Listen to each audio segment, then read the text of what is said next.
Blugoblin here. Thank you for joining me for my comic book review for the first week of October 2011. I deeply apologize for being late. I mentioned on my Twitter account that this comic book review was going to be a bit late because of the very busy weekend I have had. And I am very sorry that I am much later than I usually am here on YouTube, and this is going to be a very short review. I got, only 4 books to cover.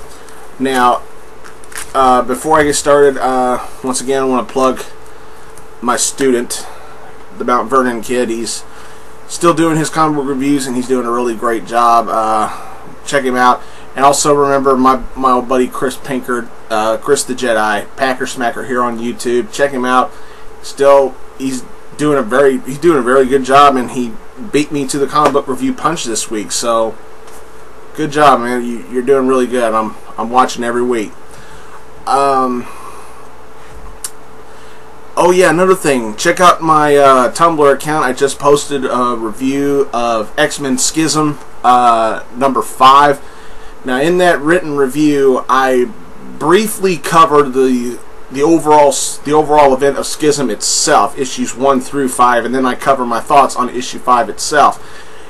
Now, I'm going to go ahead and spoil a little thing about the written review. I actually really appreciated Schism as a storyline. It was fun. I think I stayed like, finally an X-Men story that doesn't suck.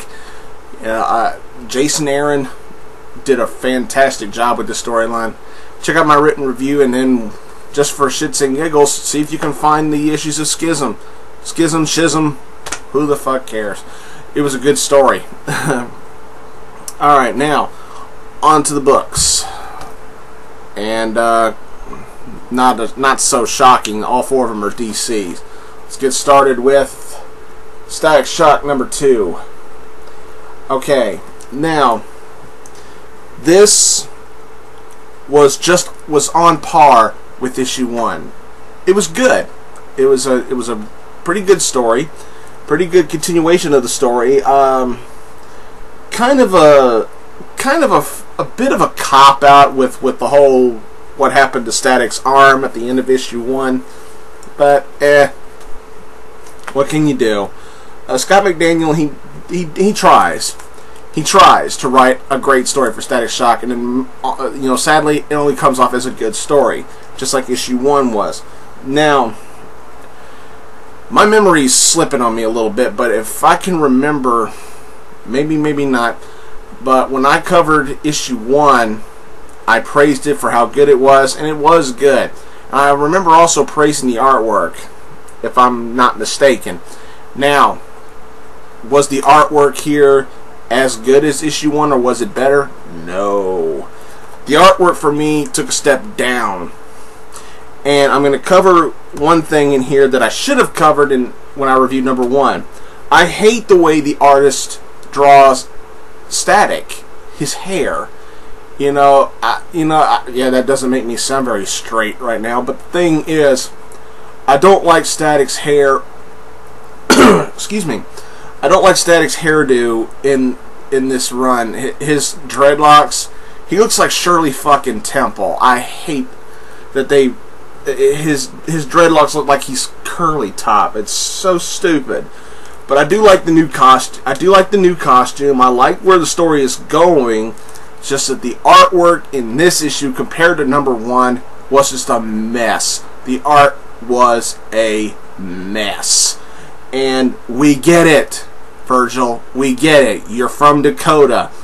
I lost count of how many times we were reminded that he lived in Dakota. We get it. We get it. You're from Dakota.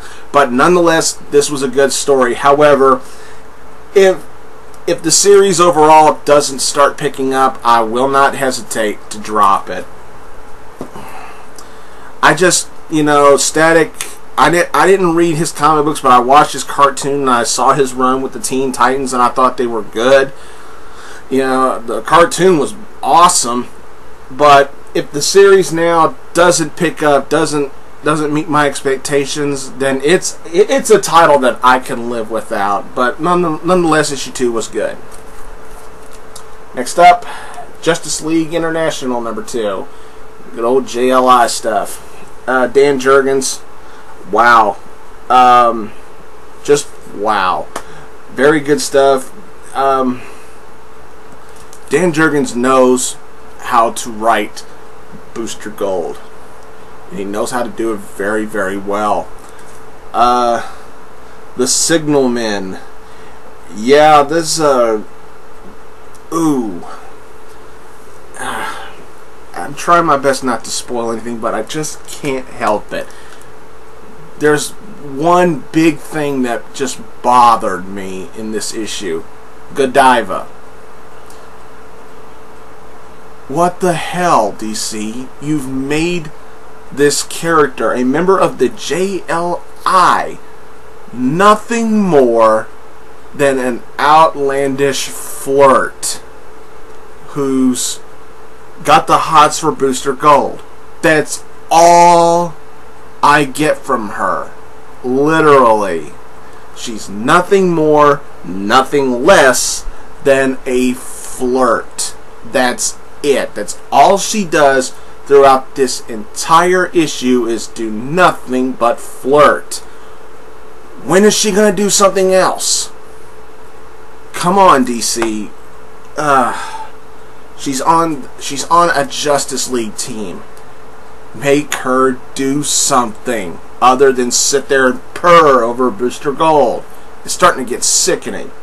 But nonetheless, this was a nice continuation of from where issue 1 left off. Love the dialogue, love the character development, love the tension between, you know, Booster and Batman and the rest of the team. Love how Booster Gold was willing to quit, but he's willing to stay. You know, and I love how he, you know, somehow takes authority of the team in his own special way, and it was really good. I liked it. Dan Jurgens, thumbs up, good job. But DC, do something else with Godiva. We're only 2 issues in, and it's already getting old. Alright, next up, Red Lanterns, #2. Both me and my girlfriend got this. Although I got to admit, I think she liked it better than I did. Peter Milligan, Ed Venice, and Rob Hunter, all 3 of you, awesome work. This was good, very good. We get to see a new induction into the Red Lantern Corps, so to speak. Good storytelling. The artwork's incredible. Still way too much red, though. But that's a nitpick that's easily overlookable for me, anyway. Good storytelling. It's very solid. Although I will have to be nitpicky about one little thing. Why is Atrocitus, in my opinion, why is he all of a sudden so compassionate? You know, I'm starting to see elements of compassion in him, and I'm like, are you serious? Are you going to give this guy an indigo ring? What? No, don't worry. That don't happen. That's just a what's the kind of what? That's just a what if kind of question. You know, he doesn't get an indigo ring. Okay, that doesn't happen. But if he starts getting more and more compassionate toward what he is and what he's meant to, or what he thinks he's meant to do, then I see that happening, and I'm like, if they give Atrocitus an indigo ring, I promise you, right here, right now, I will drop this series. Taking Atrocitus out of the Red Lantern Corps for me would be like taking John Lennon out of the Beatles. Wouldn't make any sense. Now, happy belated birthday, by the way, Mr. Lennon. But despite that nitpick that I harped on way too much, this was really good, really good, and I'd still say stick with it. If you were a fan of the Red Lanterns ever since Final Crisis and throughout Blackest Night and everything, then you'll be no stranger to how entertaining this is. I say stick with it. If you haven't jumped on board yet, do it while you still can. It's still really good. Time for the pick of the week.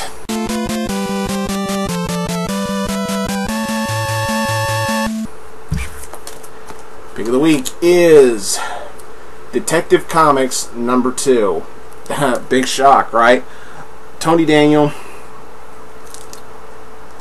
Okay, look. I know not everybody likes Tony Daniels' work for Batman. I admit his work with Battle for the Cowl could have been better. That's just what I think. It was good, but it could have been better. Some of his stuff with Batman before in the past, some of it was good, some of it wasn't so good. I'll admit that. That's what I believe too. But here's what I think. This is awesome. Just incredible storytelling. Detective Comics still has that dark, gritty style to it that a Batman story should have. And, oh, by the way, I need to answer somebody's question. I forgot who asked me it, but they were wanting to know if I was going to review, Batman the Dark Knight #1.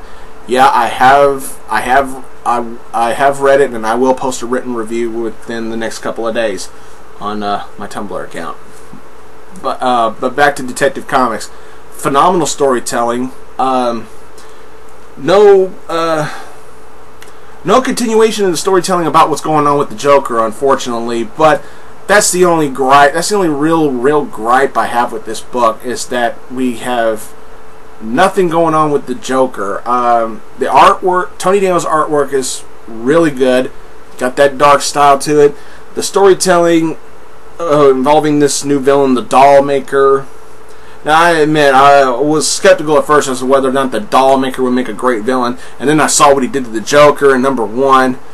I want that. I agree with Chris. I would like to see that picture of the Joker's face hanging on the wall, like on a frame or something. That was an awesome panel. But the Doll Maker, I'm convinced the Doll Maker could be a great villain if he's done right. And so far, he's being done right. Especially what he does at the end of the book. Woohoo! Ooh! Ooh! This was what the Doll Maker does psychologically is a severe punch in the nuts to Batman. Severe punch to the nuts. Woohoo! Doll Maker, we're only 2 issues in. He's made it personal. Wow. The storytelling overall throughout this entire issue, and then the awesome cliffhanger at the end made no doubt this was going to be the pick of the week. I was genuinely surprised at the last page. God damn. Okay, I better shut up before I geek out. But yeah, Detective Comics still awesome. Even after Scott Snyder's work, he's now doing Batman. Tony Daniel, awesome job. Thumbs up from me. Wow. Oh yeah, I'm geeking out. Alright, I'm gonna stop right there. Everyone, thanks for watching. Sorry I was late. Be sure to check out my Tumblr account for my review of X-Men Schism. And be sure to stay tuned for an upcoming review for Batman the Dark Knight #1. I'll try to get that up as soon as I can. Thanks for watching, everybody. Don't forget to subscribe. And until next time, I'll see you later.